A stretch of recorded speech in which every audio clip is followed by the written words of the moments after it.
Hi, I'm Dave Wurzel, and you're watching PHTV4 Spotlight. Today's Spotlight is on the baseball program at Allenby Shepard High School in Palos Heights.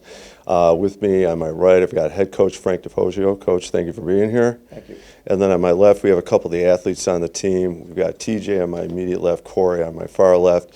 And it maybe feels a little bit weird to be talking baseball in late winter or winter still. However, baseball is one of those sports that it's almost a year-round deal. It's a long season. You have to get ready. So even though it's maybe a couple months away, you guys are still in preseason training right now already.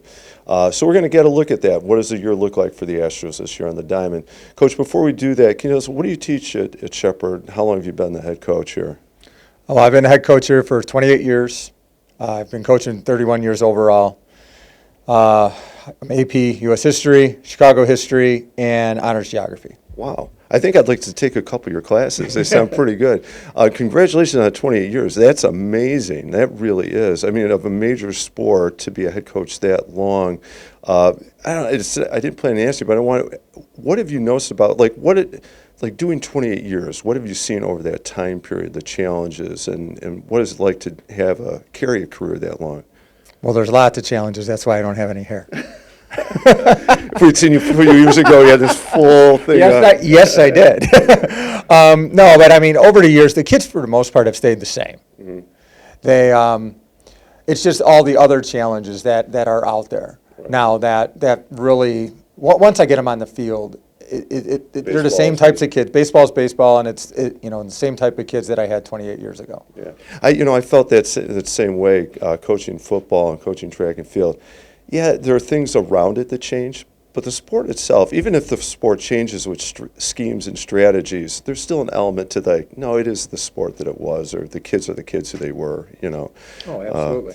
I would say as kids are probably faster and stronger now. Would you say that? Are they developing that way? Yes, with the year-long training and things like that, where in the past I had more three-sport athletes and stuff like that. Guys would put their glove away for the winter, and I wouldn't even see them because they were in basketball or they were in football, where now I have full-time guys that, 12 months out of the year, they're lifting, they're throwing, they're hitting.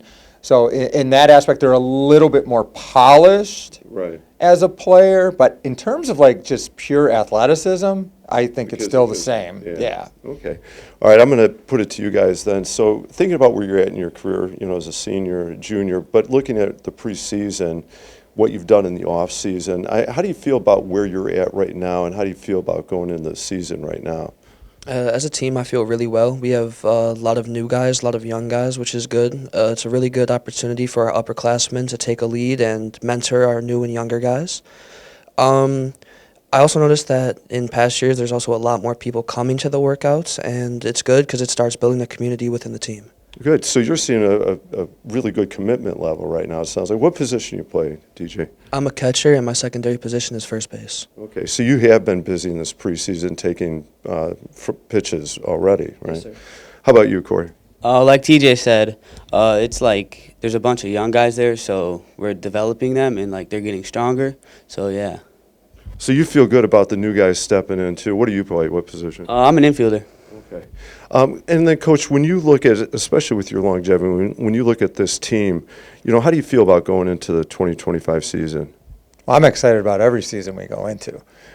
This one, though, there's a lot of youth. There's a lot of promise. They were talking about it. There's a real nice work ethic right now with a core group of guys.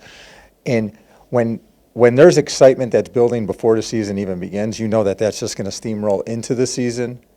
And so I'm really excited about what this season's going to bring. That is what a huge plus to know going into it that they already have that work level or commitment. Like, you're not trying to get them there. No, they're coming with it. So now, like you said, you build on it. It turns into, hopefully it steamrolls into something pretty special. Right? Oh, yeah, absolutely. I love people who are self-motivated, and a lot of these guys are very self-motivated. So. Makes it a lot more fun to coach, doesn't it? Oh, absolutely. All right.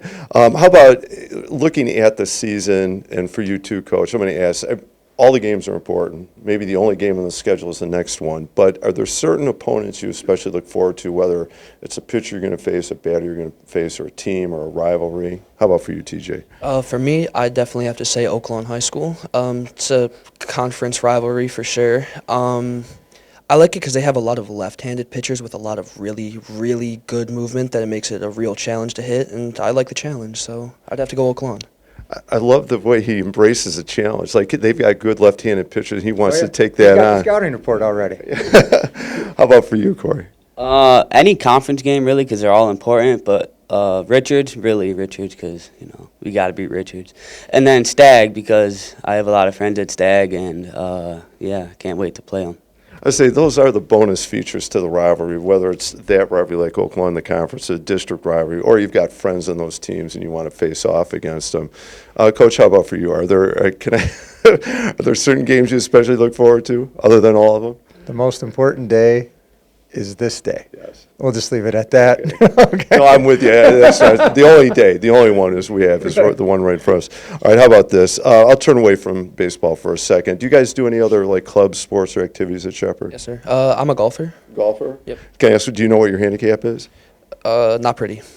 Okay. Not as good as your baseball catching. Okay. How about for you? I do not play any sports or clubs, other sports or clubs. All right. So you're a full-time baseball guy. Yeah. You're probably one of those guys in the cages in the off season. Yeah. Okay.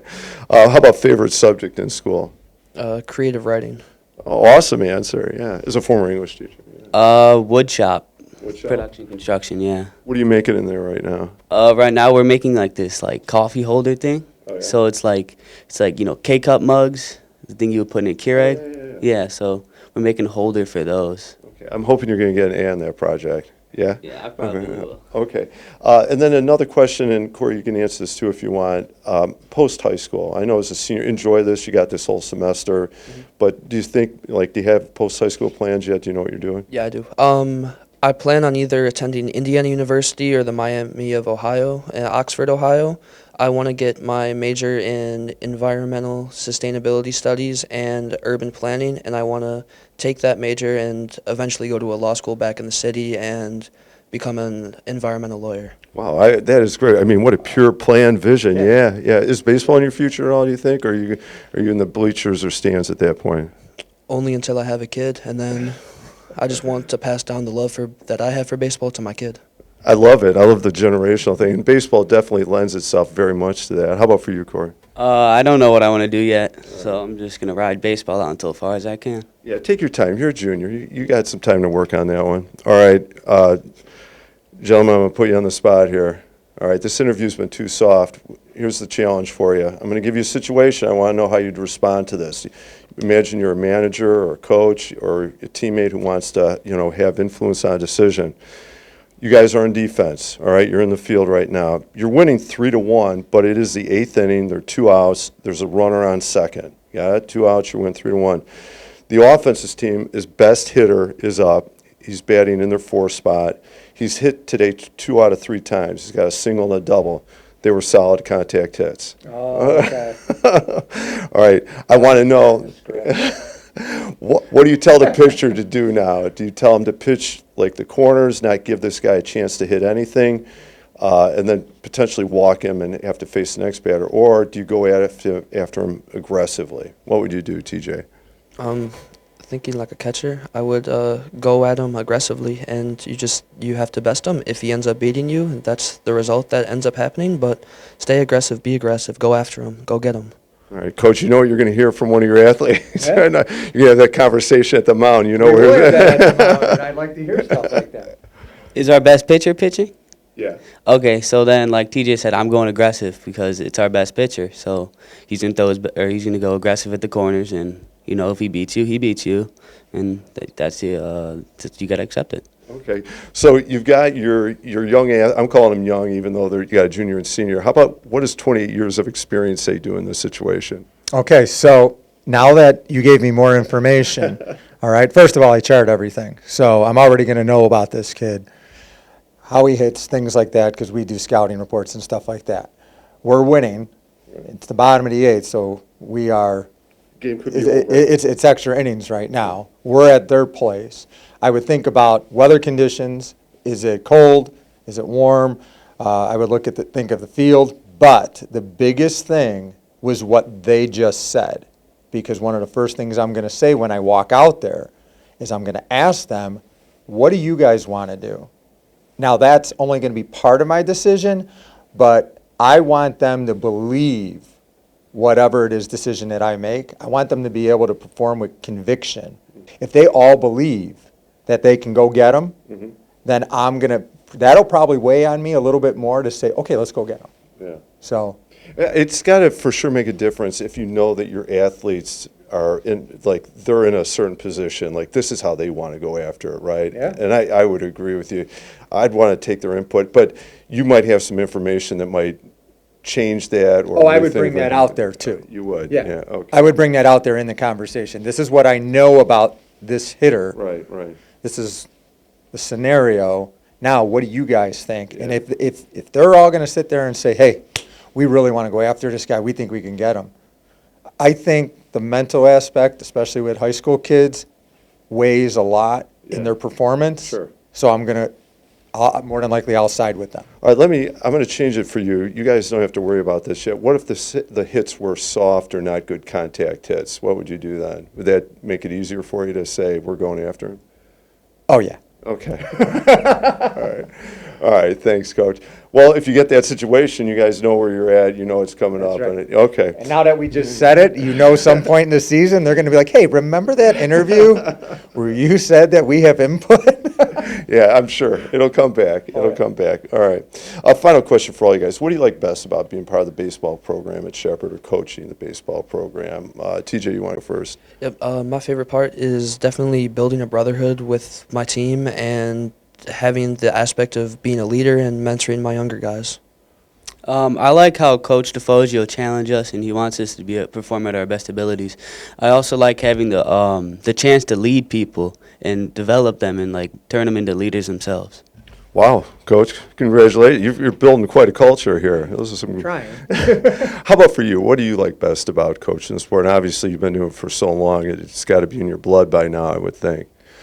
The best thing I like about coaching and teaching is a lot of times kids don't realize what they can do, and all they need is someone behind them who believes in them. And sometimes that little push, and then I like watching them go and grow, just like these two guys. Yeah, I would agree. The best part of teaching and coaching is when you watch them become that thing that maybe they weren't even sure they could, or they needed that 100% extra correct. little Yes. guidance or direction. Absolutely. Yeah. Well, Coach, good luck this year. TJ, Corey, good luck. I'm excited for you guys. I hope you have a great season. You get a playoff run at the end. All right. I hope so. I'm Dave Worsley. You've been watching PHTV4 Spotlight. Today's Spotlight has been on the baseball program at Allenby Shepard High School. We've been talking with Coach DeFogio and TJ and Corey, some athletes on the team. Thank you for watching.